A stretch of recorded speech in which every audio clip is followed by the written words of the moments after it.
Hello everyone, welcome back to our channel. Today we are showing an in-plant testing of our aluminum can paint removal furnace.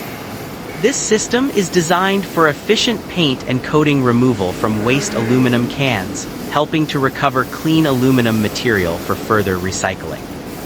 During operation, the cans are processed in a controlled thermal environment where the coating is effectively removed while maintaining the integrity of the aluminum. This testing stage allows us to verify heating stability, processing efficiency, and overall system performance before shipment.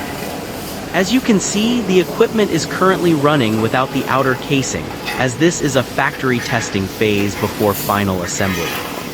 Once fully assembled, the machine will be integrated into a complete recycling line, offering a reliable solution for aluminum can recovery and resource reuse.